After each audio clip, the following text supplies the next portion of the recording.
Hello दोस्तों, welcome to एलकेजे classes. तो आपका स्वागत है एलकेजे क्लासेज में। और आज हम पढ़ेंगे रीजनिंग के मोस्ट इम्पोर्टेंट क्वेश्चन जो हम कर रहे हैं उसका आज प्रैक्टिस 7 चलेगा। प्रैक्टिस नंबर 7 चलेगा।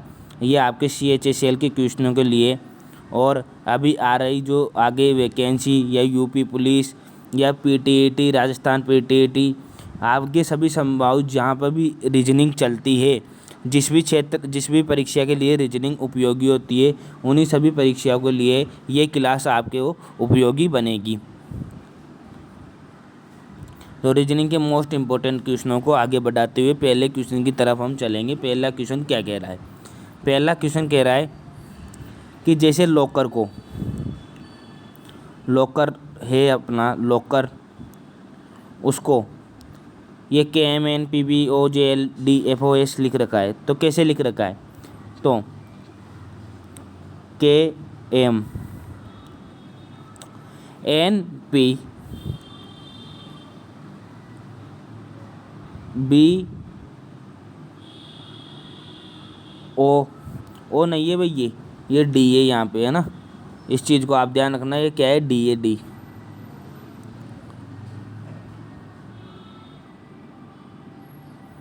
यहाँ पे D है, क्या है? ये D। O नहीं है ये, ठीक है। तो ये O नहीं है, ये क्या है? D।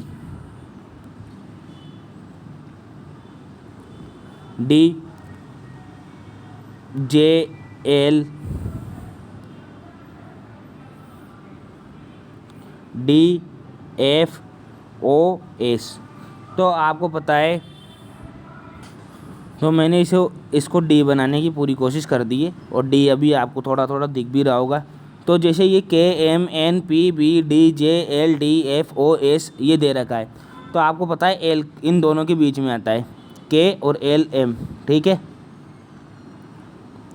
NOP, उसके बाद BC और D, JKL, DEFOR और S। तो यहाँ से ये शब्द उठाए गए हैं लॉकर, ठीक है। वैसे ही लेफ्ट को क्या लिखेंगे? लेफ्ट को लिखेंगे KM, ठीक है, DFEG और लेफ्ट S और U। तो क्या लिख देंगे? KM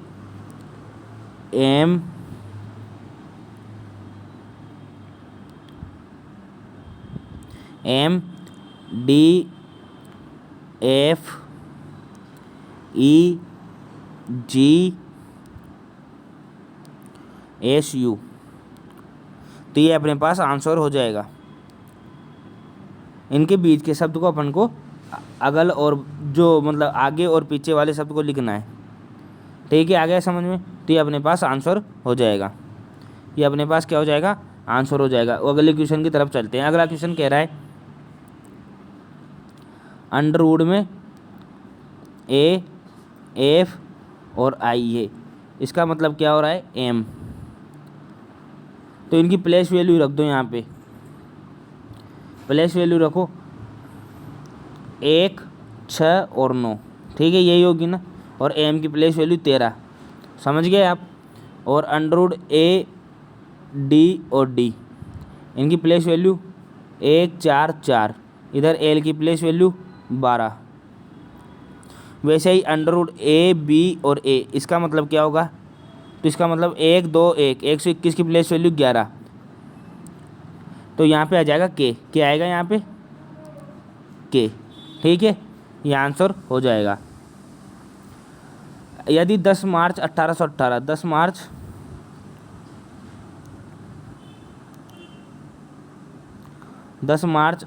1818 को क्या था? मंगलवार। क्या था? मंगलवार,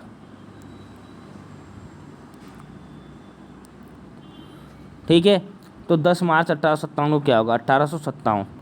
तो 1857 में से 1800, इनके बीच में वर्षों की संख्या गन लो पहले। तो भाई वर्ष कितने होंगे इनमें? वर्ष कितने होंगे, तो 1857 में से 1818 गए तो कितना आएगा, 39 वर्ष, 39 वर्ष। और 1820 तक एक लीप ईयर पड़ता है 1820, और 1820 और 1857 में से 1820 गया, एक तो लीप ईयर ये वाला आ गया। और यहाँ पे ज्ञात करेंगे लीप ईयर टोटल कितने होंगे, तो टोटल लीप ईयर अपने पास ये 37 में 4 का भाग दे दो 36, 9 लीप ईयर हो जाएंगे, 9 और 1 ये पूरे टोटल 10 लीप ईयर अपने पास हो जाएंगे। कितने लीप ईयर हो जाएंगे, 10 तो लीप ईयर हो जाएंगे, और बाकी कितने, जो 29 अलीप वर्ष हो जाएंगे, 29 क्या हो जाएंगे, अलीप ईयर। ठीक है, तो 39 तो पूरे साल, ठीक है, और 10 इसमें से लीप ईयर, तो कितना आएगा 49/7, 49/7 मतलब 7। अब 7 में भाग दो 7 का, तो क्या आएगा 1, और यहाँ पे शेषफल क्या आएगा 0, तो मतलब मंगलवार का मंगलवार ही रहेगा। जो 1857 10 मार्च 1857 को क्या होगा, मंगलवार ही होगा, क्योंकि यहाँ पे 0 आया रहा है आंसर, तो 0 में क्या घटाएंगे, 0 घटाएंगे तो मंगलवार ही आएगा। ठीक है, उसके बाद अगला क्वेश्चन, निम्नलिखित श्रेणी में प्रश्नवाचक चिन्ह के स्थान पर दिए गए, तो 1197, 908। अब ये तेज़ी से घटती आ रही है, ये तो आपको पता है कि ये जो सीरीज है ये तेज़ी से घट रही है, तो या तो इसमें भाग हो रहा है या फिर इसमें माइनस हो रहा है। आपको इसमें क्या लग रहा है ये बताइए। मुझे तो इसमें ये लग रहा है कि किसी का वर्ग जोड़ के घटाया गया है, किसी का वर्ग घटाया गया है। तो जैसे इसमें 17 का वर्ग घटाया गया है और इसमें 16 का वर्ग घटाया गया है, और यहाँ पे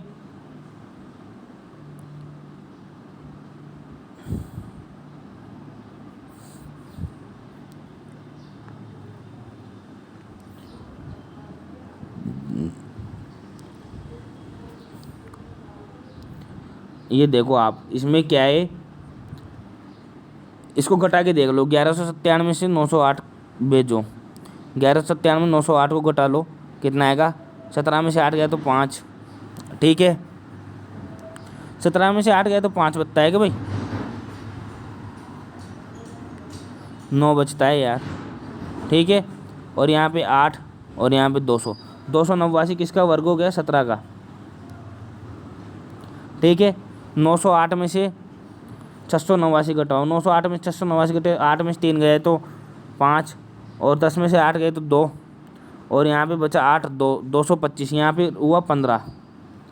तो उस हिसाब से यहाँ पे 13 का वर्ग घटेगा, 13 का वर्ग घटेगा तो 683 में से 169 घटाओ, तो 13 में से 9 गए तो 4। ठीक है, 13 में से 9 गए तो 4, और यहाँ पे बचा 7, 7 में से 6 गया तो 1, और 6 में से 1 गया तो 5, 514 यहाँ पे आंसर आ जाएगा। तो क्या आंसर आएगा, 514। इसको आपको घटा के देखना है सीरीज में कौन सी क्या बन रही है, तो 514 आपके पास आंसर आ जाएगा।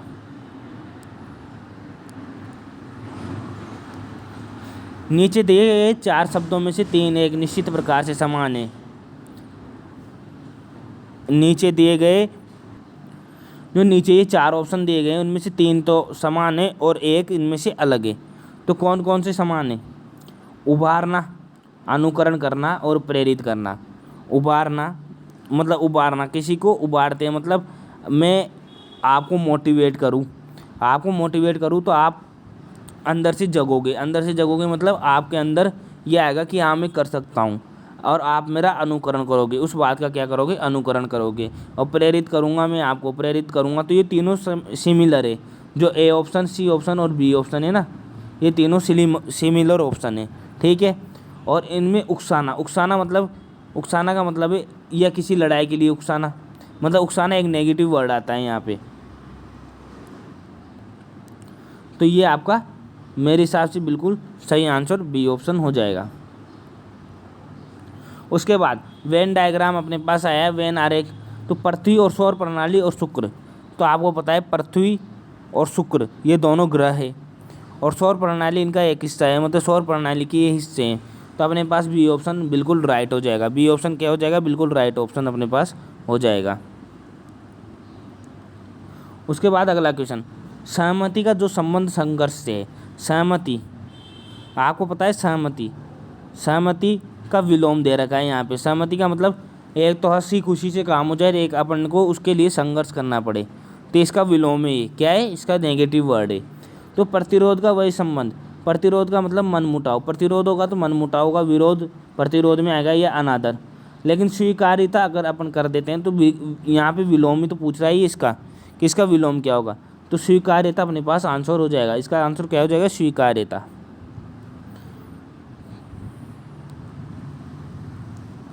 एक निश्चित कूट भाषा में VANU और एस को क्या कहा जाता है, 23, 61, 52, 22 और 0। ठीक है, तो आपको पता है वी की प्लेस वैल्यू क्या है, 22, 22 में एक जोड़ के 23 लिख रखा है। ठीक है, ई की प्लेस वैल्यू क्या है, 5, 5 में एक जोड़ के 6 लिख रखा है। एन की प्लेस वैल्यू क्या है, 14, 14 में एक जोड़ के 15 लिख रखा है।